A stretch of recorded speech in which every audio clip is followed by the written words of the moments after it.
नमस्कार दोस्तों, दिल्ली आईएएस के ऑनलाइन प्रोग्राम में आप सभी दर्शकों का हार्दिक स्वागत है।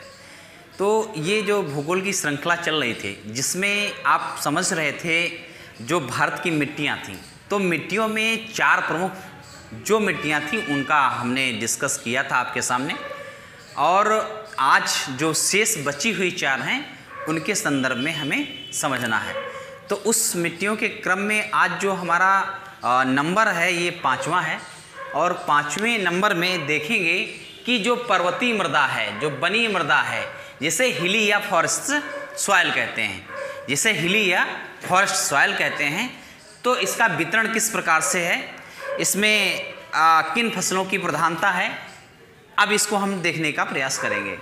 तो जो पर्वतीय या बनी मृदा है, इसमें मैंने पहले ही लेक्चर में आपको बता दिया था, जो लोग नए हैं, जो पहली बार इस वीडियो को भाग 3 को देख रहे हैं, वो फर्स्ट भाग को देखने का प्रयास ज़रूर करें, क्योंकि भारत की प्रमुख मिट्टियाँ अध्याय 3 भाग ये 3rd है, और फर्स्ट भाग को जरूर देखें। उसमें मैंने ओरल बड़ा अच्छा डिस्कस कर दिया है, इसमें फैक्ट ना छूटें, इसलिए यहाँ पर 1 by 1 आपको कराने की कोशिश की जा रही है। तो पर्वतीय बनी जो मृदा है, जिसे हिली फॉरेस्ट सॉइल कहते हैं, ये देखिए इसका वितरण किस प्रकार से है।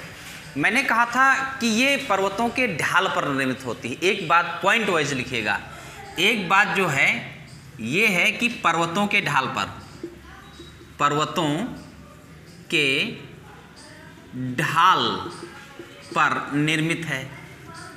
कहाँ निर्मित है? एक बात है पर्वतों के ढाल पर निर्मित है। तो पर्वतों के ढाल पर निर्मित है, तो ये परत क्या है? पतली होगी। इसकी परत कैसी होती है? पतली होती है, पतली परत होती है। अब ढाल पर निर्मित है तो परत क्या है? पतली होती है। पतली परत इसलिए होती है क्योंकि पानी के बहाव के साथ उसका कटाव हो जाता है। पानी के बहाव के साथ उसका क्या हो जाता है? कटाव हो जाता है, इसलिए परत पतली होती है। अच्छा, परत पतली होती है तो इसमें निच्छालन भी हो जाता है। दूसरी बात यह है अनुकूल ढाल के चलते, अनुकूल ढाल, यहाँ पर ढाल है और अनुकूल ढाल है, अनुकूल ढाल, तो अनुकूल ढाल के चलते कई प्रकार की कृषि की जाती है, जैसे चाय की कृषि, जैसे चाय की कृषि। और इसके बाद में हम देखेंगे कि कॉफ़ी, कहवा की कृषि की जाती है।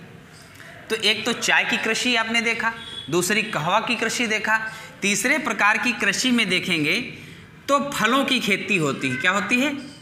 फलों की खेती होती है, फलों की खेती होती है। अब इसका अगर विस्तार देखें, इस पर्वतीय मृदा या वनी मृदा का अगर विस्तार देखें, क्या देखें? विस्तार देखें, विस्तार देखें तो आपको पता चलेगा जो पर्वतीय क्षेत्र है, उत्तर भारत में जो पर्वतीय क्षेत्र है, उत्तर हिमालयी क्षेत्र, उत्तर हिमालयी क्षेत्र, एक तो बात ये हो गई। विस्तार में देखें जो उत्तर हिमालयी क्षेत्र है, जम्मू कश्मीर से लेकर ऊपर वाले हिस्से में।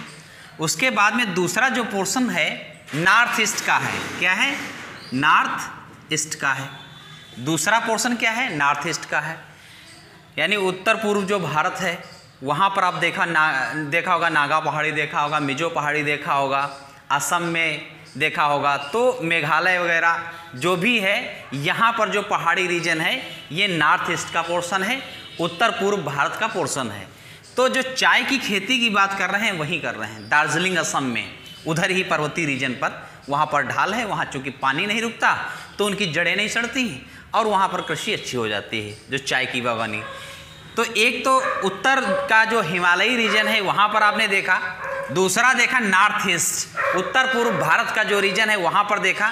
जो तीसरा इसका एरिया आता है वो है प्रायद्वीपीय भारत के पर्वतीय क्षेत्र। क्या है?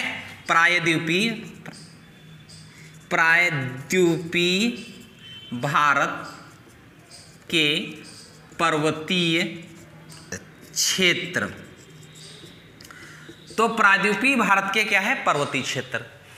प्रायद्वीपीय भारत के पर्वतीय क्षेत्र आप समझ पा रहे हैं कि पर्वतीय क्षेत्र जो प्रायद्वीप है, जैसे वहाँ कौन कौन से पर्वत हैं। जैसे कॉफ़ी वाला क्षेत्र देखेंगे तो कॉफ़ी सबसे ज़्यादा कॉफ़ी कहाँ होती है, कॉफ़ी देखें तो कॉफ़ी जो होती है, कॉफ़ी कहवा कहते हैं, ये कर्नाटक में सबसे ज़्यादा होती है, कर्नाटक। तो प्रायद्वीपीय भारत का जो पर्वतीय क्षेत्र है उस क्षेत्र में आएगा।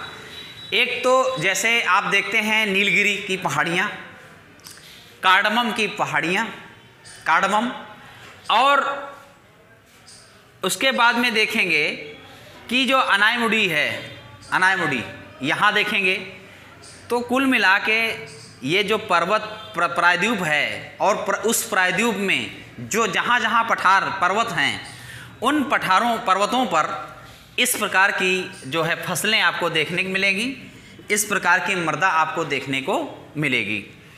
तो इसमें ज़्यादा कुछ नहीं समझना है, यही समझना है कि एक तो बात है कि पर्वतों के ढालों पर निर्मित है मृदा, दूसरी बात है ये पतली परत होती है, तीसरी बात है अनुकूल जो इसमें ढाल है, इसके कारण यहाँ पर चाय, कहवा और कॉफ़ी, इसके साथ साथ में आपको जो कृषि है एक प्रकार की फलों की कृषि, अंगूर, सेब आप देखे होंगे जम्मू कश्मीर की तरफ से, जम्मू कश्मीर से लेकर ऊपर हिमाचल प्रदेश वाले एरिया में तो सेब भी आपको मिलेंगे और अंगूर भी मिलेंगे। जो क्या नाम इस फलों की कृषि है ये आपको यहाँ पर मिल जाएगी।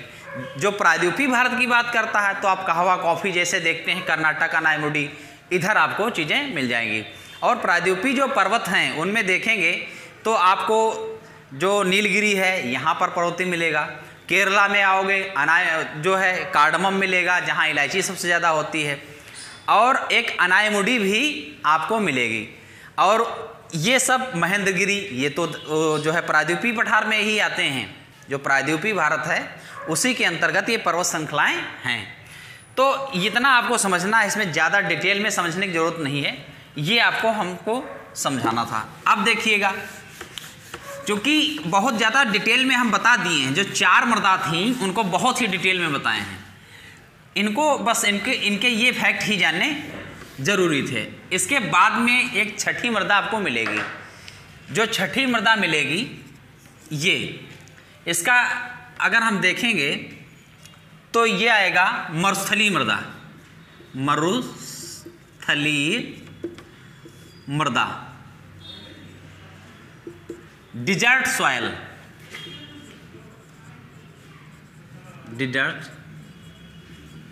ये डिजर्ट सॉइल। तो मरुस्थलीय मृदा, तो मरुस्थलीय मृदा को अब अगर समझना है तो सबसे पहले एरिया देखिए, क्षेत्र कौन सा है, क्षेत्र देखो कहाँ पे आखिर होती है ये मृदा। तो क्षेत्र की बात करें तो राजस्थान आएगा। तो राजस्थान में पूरा राजस्थान नहीं इसके अंतर्गत आता है, राजस्थान का जो पश्चिमी पोर्शन है, जो पश्चिमी एरिया है वो आता है। तो एक राजस्थान नंबर 1 पर, राजस्थान का पश्चिमी एरिया क्या है, पश्चिमी क्षेत्र, राजस्थान का पश्चिमी क्षेत्र आएगा इसके अंतर्गत। उसके बाद में देखोगे एक तो ये आता ही है, उसके बाद में आप देखेंगे तो जो हमारा पंजाब है, अब आप समझ रहे होंगे पंजाब की स्थिति कहाँ है, उत्तर में पंजाब है राजस्थान के। तो राजस्थान के ऊपर जो पंजाब है, तो पंजाब का दक्षिणी क्षेत्र क्या है, दक्षिणी क्षेत्र। तो पंजाब का दक्षिणी क्षेत्र आता है इस जो मरुस्थलीय मृदा है इसके अंतर्गत, पंजाब का दक्षिणी क्षेत्र। तीसरा आता है हरियाणा, क्या आता है, हरियाणा। हरियाणा देखेंगे तो हरियाणा का कौन सा है, पश्चिमी क्षेत्र है, पश्चिमी क्षेत्र। तो हरियाणा का पश्चिमी क्षेत्र। अब आप मैप में देखने की कोशिश करिएगा, जो हरियाणा है इसका पश्चिमी क्षेत्र आता है, पंजाब का दक्षिणी क्षेत्र आता है, और राजस्थान में जो ये मृदा पाई जा रही पश्चिमी क्षेत्र में पाई जा रही है। इसके बाद में एक और स्टेट है, एक और स्टेट है नंबर 4 में, तो नंबर 4 में आप देखें गुजरात देखेंगे। क्या देखेंगे? गुजरात देखेंगे। चूंकि गुजरात जो है राजस्थान के नीचे आता है, दक्षिण में आता है, तो दक्षिण में आता है तो गुजरात का उत्तरी क्षेत्र, गुजरात का उत्तरी क्षेत्र, तो गुजरात का आपको उत्तरी क्षेत्र मिल जाएगा। इन जगहों पर ये विस्तृत है। एक तो पंजाब में, दूसरा हरियाणा में, तीसरा गुजरात में। इन जगहों पर ये मरुस्थलीय मृदा पाई जाती है। अब ये एरिया हैं दक्षिण, पश्चिम, उत्तर, यहाँ पर आपको मिलेगी। राजस्थान में ये मृदा जो गंगानगर है, और वो गंगानगर हरित क्रांति जब शुरुआत हुई थी 1966-67 में, उस क्षेत्र को जोड़ा गया था। तो उस क्षेत्र में, गंगानगर वाले क्षेत्र में, इस प्रकार की मृदा विशेष तौर पर पाई जाती है। और इस मृदा में अपक्षालन जैसी क्रियाएं नहीं होती हैं, जल के माध्यम से कटाव जैसी प्रक्रियाएं नहीं होती हैं, इसलिए मृदा उपजाऊ होती है। लेकिन अगर इसकी सिंचाई हो तो इसमें उत्पादकता और अधिक बढ़ जाती है, फसलों का विकास अच्छा हो जाता है। तो इन क्षेत्रों पे इस प्रकार की मृदा पाई जाती है। तो गंगानगर वाला जो एरिया है राजस्थान में, वहाँ पाई जाती है। और यहाँ पर गेहूँ, धान की भी फसलें होती हैं। इसके साथ साथ में देखेंगे तो जो मोटे अनाज हैं वो भी इस मृदा में खूब विकसित हुए हैं, जैसे ज्वार, बाजरा, मक्का, इस प्रकार की फसलों का भी विकास यहाँ पर आपको देखने को मिलेगा। तो सबसे पहले आपने देखा कि ये मृदा कहाँ कहाँ विस्तृत है, कौन कौन सी इसमें फसलें हो सकती हैं, यही महत्व की चीज़ें थीं। और इसमें कुछ खास पढ़ने की ज़रूरत नहीं है। बाकी तो हमने भारत की प्रमुख मिट्टियाँ और मिट्टियों में हमने आपको पहले ही करा दिया है, पूरा डिस्कस करा दिया है। कुछ पॉइंट थे जहाँ से क्वेश्चन बनते थे। तो ये अब इसके बाद में ये 6 नंबर हो गया। अभी हमारी 2 मृदाएं बची हुई हैं, उनको भी हम कवर कर लेंगे। अब नंबर 7 देखिए। तो बलुई मिट्टी, जो मरुस्थलीय मिट्टी थी, इसमें एक पॉइंट और देख लीजिए। एक पॉइंट ये है कि जो आयरन और फास्फोरस है, ये दोनों चीज़ों की जो है ये तत्वों की अधिकता होती है। ये प्रश्न कभी पूछा जा सकता है, तो इसलिए इसको भी आप याद रखिएगा कि नाइट्रोजन और फास्फोरस है, दोनों, नाइट्रोजन और फास्फोरस दोनों अधिक होते हैं।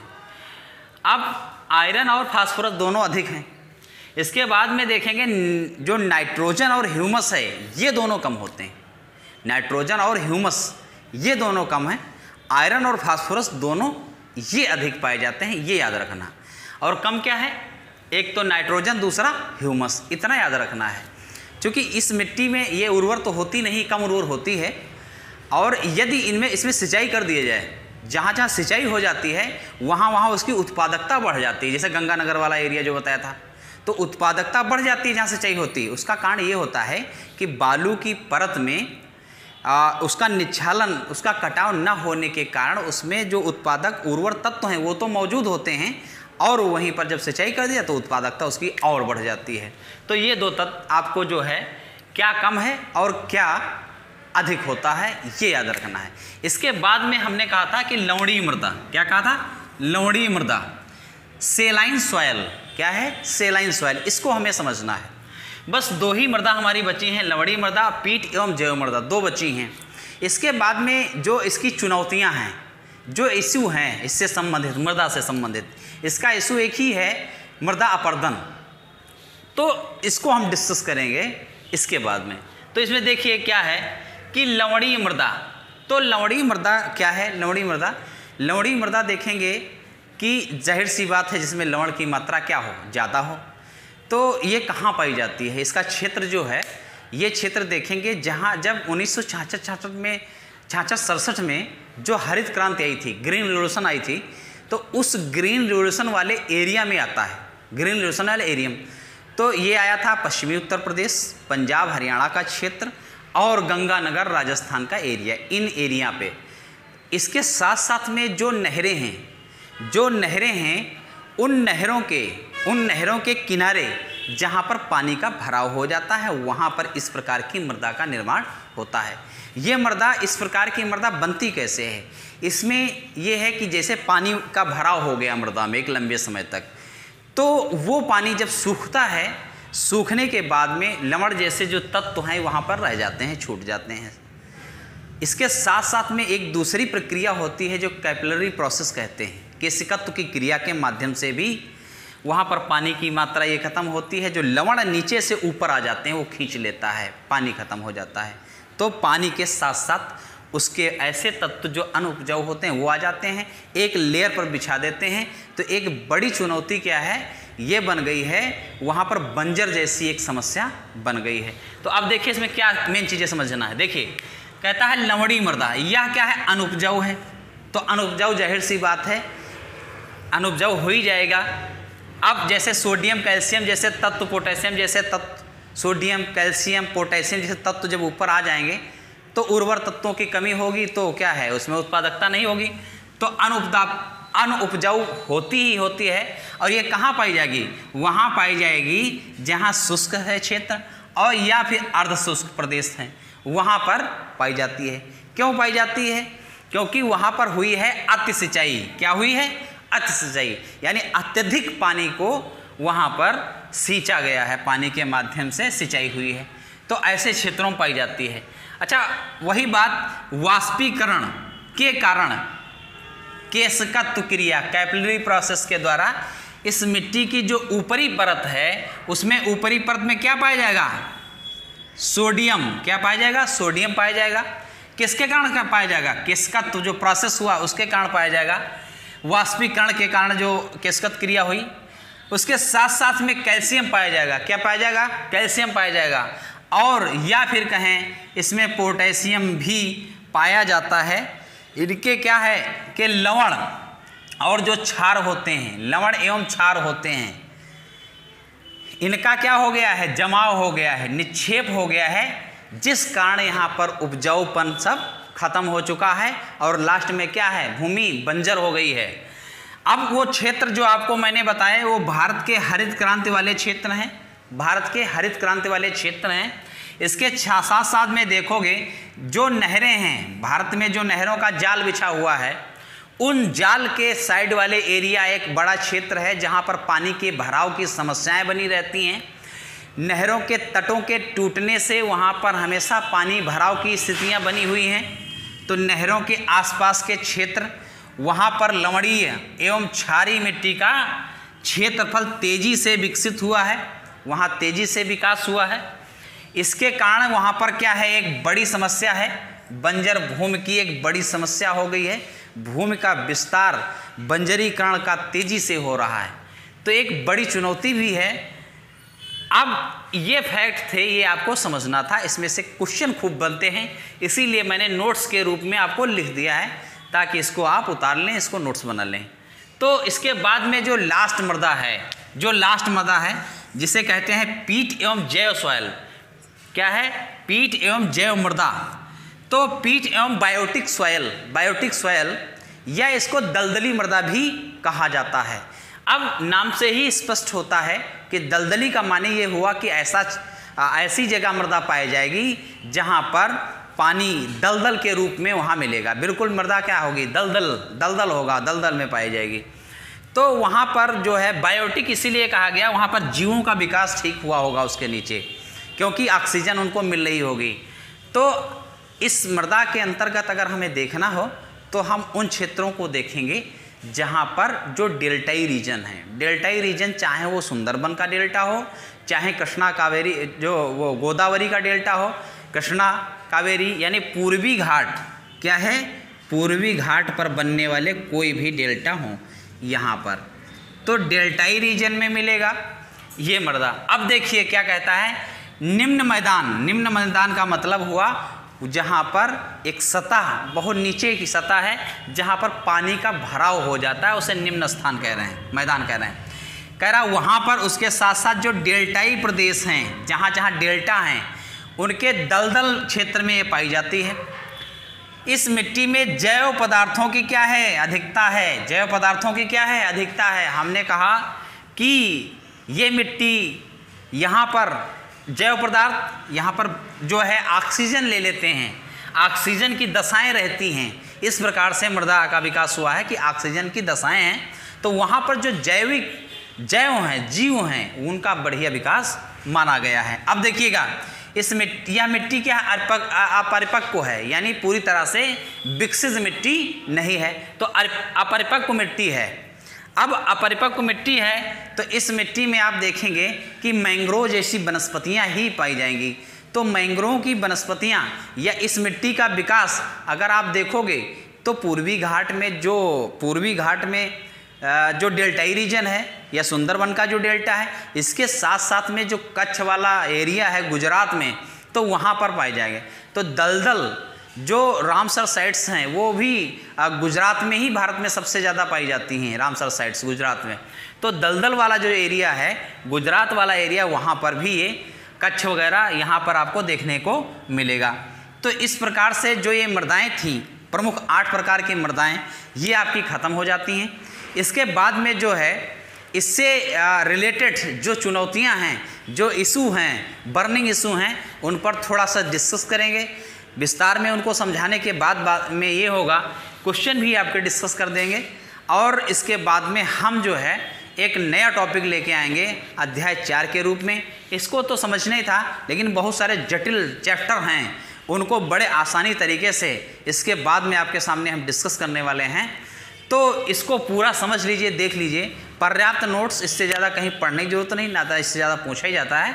बड़े विस्तार में आपको हमने समझाया है, तो थोड़ा मेहनत करके इनके नोट्स भी अगर बना लेंगे तो हमेशा के लिए तैयारी आपकी हो जाएगी। तैयारी एक बार करनी पड़ती है, चाहे उसको एक बार कर लीजिए, चाहे खंड खंड में कई साल कर लीजिए।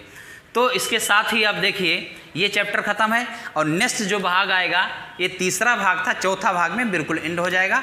धन्यवाद।